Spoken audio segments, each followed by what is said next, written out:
After investigating the original intention behind the movie Eyes Wide Shut, as well as the changes made to the movie, and why was Bill and his family even targeted in the first place, there are still a couple of lingering questions. And that is, why do people become part of this group in the first place, and how do they not get caught?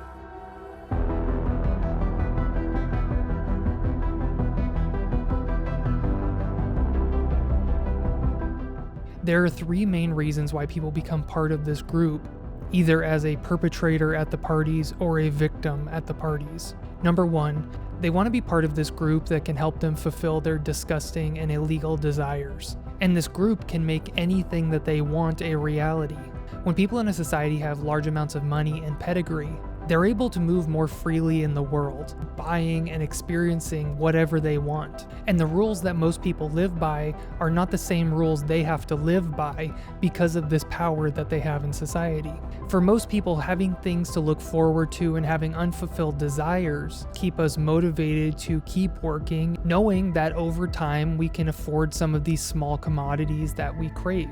That carrot on a stick, the thing we want to buy, the house we want, the car we want, the possessions, the power, all of these things drive us, and they make us want to keep living so that we can acquire the things we want over time and with sacrifice. But for a rich person who can buy whatever they want, or get what they want through their connections they have in the world, life becomes much more meaningless, and it actually ends up decreasing their ambition because the boundaries that we all experience in our day-to-day lives don't exist for them. And so they lose that motivation, they lose that thing that they're looking forward to because it's a phone call away.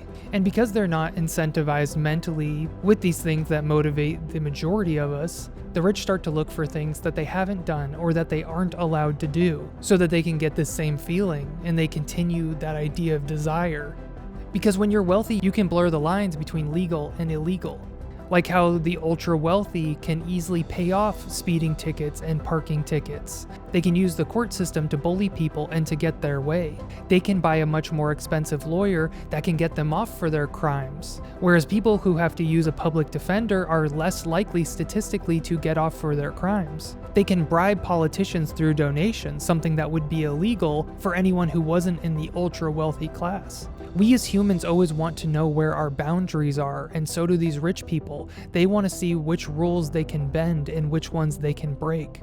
So they look towards the things that are illegal and taboo, and those become their new desires. And this could be things like trying to get away with crimes like murder. They could try to sway elections, getting away with assaulting people, or preying on people who are young and vulnerable. They live in a world where they don't have the same consequences as everyone else, and they use that to their advantage, and this is one of the reasons they would want to join this group. They can do the things that are taboo and illegal, and so they create a space and a group where anything that they want, anything that they desire, can happen for a price. And part of that price is they have to pay back favors and for their silence. And this felt unrealistic for a very long time to people, that this movie and this idea was outside of reality, but we see now with things like Epstein's Island or Diddy parties, and even looking back like we talked about in the 120 Days of Sodom, that these things have been going on for a very long time. These abuses aren't anything new. The only thing that changes are the people who are victimizing and the people who are victimized. The second group of people that are involved in these parties are those who were manipulated or trapped into being part of it. And these might be people participating at the parties or people being abused at the parties, tricked or trapped into this massive spider web by these wealthy and influential people, which were part of the first group. And they get them trapped in this spider web so that they can make them do what they want. People in this group would be people like Bill's family, or Mandy getting trafficked through acting and modeling, and possibly the girl at Rainbow Fashion. And these are avenues that the rich and the elite have set up so that they can funnel people into them. They created these traps that force people into this horrible life, and they don't allow them to get back out without losing something, such as their life, safety, status, or a person that they love. Mandy was getting trafficked through acting and modeling. She was trying to enter the entertainment industry and she was being passed around. And whether she started sleeping with people willingly or unwillingly, she's still a victim of their manipulation, coercion, and abuse. And we see this happening to women, men, and children in the entertainment and modeling industries. And even if someone agrees to do this at the start of this, it is still coercion. They're being manipulated to get them to break down their boundaries and their morals. Because the wealthy and the elite have created a system where the majority of people do not have enough resources to get the things that they want and desire. And they've set it up this way on purpose, not only so that they can have the majority of the resources, but also so that they can coerce people into doing things they would never do for the resources that are being held back. This is all by design. This is why they keep the majority of the population uncomfortable. They pull back the majority of the money so that they can force people to do the things that they want them to do. Whether it be work the jobs they want, be abused at things like these parties, join the military. And that doesn't mean that everyone who does these things is in this situation, but they've created this to catch people, to trick them, to manipulate them. Ziegler calls Mandy a $1,000 a night hooker. But she's being trafficked. She wasn't a prostitute. She was a young woman trying to enter the entertainment industry, and she was tricked so that she could be abused. And this happens all the time, and there's a reason why Kubrick said this and put this in the movie. It's because he knows the industry. They trick and manipulate people, especially young people, who want to be actors, entertainers, singers, artists, musicians, models, into thinking that they can help them break into the industry.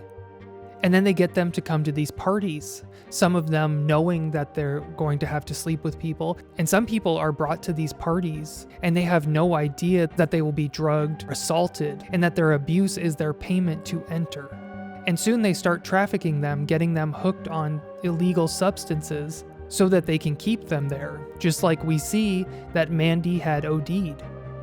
They make these people desperate, or they find people who are already desperate. And when people are desperate, they unfortunately will break down their morals, they will make decisions they would have never made in the first place, and they know this all too well. This is how the system is designed. And Kubrick wanted to make this obvious in the film. That's why in the newspaper article, it repeats a line. It says in the article, she has many important friends in the fashion and entertainment worlds. She has many important friends in the fashion and entertainment worlds. People think that this doubling of this line was accidental. I think it was to highlight this idea, and so it stood out to people. These wealthy and influential people were not her friends. They were her abusers who pretended to help so that they could get her and other people caught up in this lifestyle and cycle of abuse. And in the movie, they're trying to imply that this starts at a young age, when people are underage. Like how Ziegler calls Mandy kiddo after she ODs. How young was she when this all started? Did he know her since she was a kid? Because although people may call someone younger than them kiddo, I don't think this was accidental in the film. I think Ziegler knew Mandy before she was even an adult. And the girl that Milch calls his daughter is also an example of this group. Because if she's not actually his daughter, as we discussed earlier in the series, and she might be trafficked and living there, or she might be living a normal life and being trafficked on nights and weekends after school. And this does happen, where adults or children will be trafficked in their off time, and this is unknown to the people in their lives. And unfortunately, there are many examples of this, and this is a newer form of trafficking that has become common over the years, especially with the advent of the internet. People will still live in their homes, they'll have jobs or go to school, and in their off hours, they're being exploited and trafficked. And the third group is generational abuse, like we see with Marion. And now, the new addition to the group, Bill's daughter. If the girl from the rainbow fashion is actually Milch's daughter, then she would be part of this third group of people who are trapped in a cycle of generational abuse, raised to be abused. When looking at the generational abuse of somebody like Marion, as I pointed out in the previous video, there is a mask in her deceased father's bedroom. showing that not only is he a part of this group, but so is she, being raised to be trafficked and be part of this group, being passed around at these parties. We can also guess that Marianne has been forced to perform these acts with or in front of her father, because she tries to sleep with Bill, while her father's deceased body is in the bed next to them.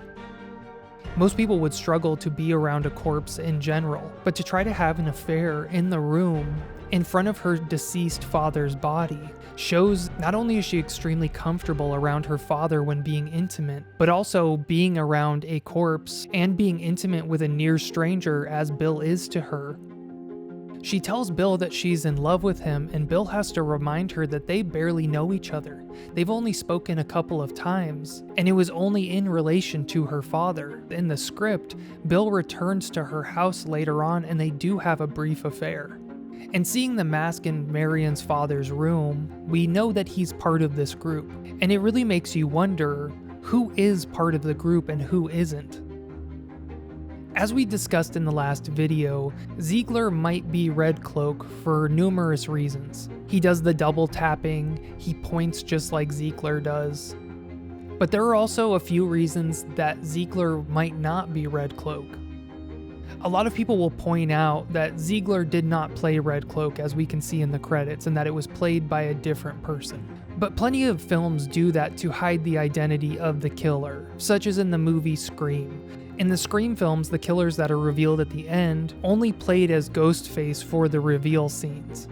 And this is a common practice in the movie industry, so that people can't figure out who the masked villains are just by looking at the credits. If you look at the credits of Eyes Wide Shut, you'll see that the person that played Red Cloak is Leon Vitali, as this is pointed out by several people across the internet. And Leon Vitali is a real person who worked on several of Stanley Kubrick's films, including this one and The Shining. And that name is also mentioned in the newspaper article about Mandy's passing. In the article, it states that Leon Vitali is a fashion designer who was alleged to be having an affair with Mandy, most likely meaning that she was sold to him or was tricked into being abused by him so that she could try to break into the fashion industry, as happens in many other industries like the entertainment industry. Because this does happen a lot in fashion and modeling as well. The wealthy and the powerful create these systems where it's hard to be noticed, break into, or move up in these industries. So it creates an atmosphere where they can manipulate and coerce young, naive, or desperate people into thinking that if they sleep with them, it will provide them with connections that it will help them move up in their career. People will also point out that they don't think Ziegler is Red Cloak because Red Cloak has a British accent. But it's most likely that whoever is running this group, whoever is in the Red Cloak, might purposefully change their voice, and that this accent might not be real. Part of the threat and the power behind this group is the anonymity of it. This is why they have masks. The masks symbolize this anonymity. And they do this because if somebody wants to tell on the group or blow the lid off of this conspiracy and show everyone the inner workings of this abusive system, they don't know who's in the group. So if you went to go tell the police about this, you wouldn't know if the police officer was in the club, or the chief of police, or the mayor, or a powerful judge, or the coroner who investigates your passing and rules it as self-inflicted, like exactly what happens to Mandy.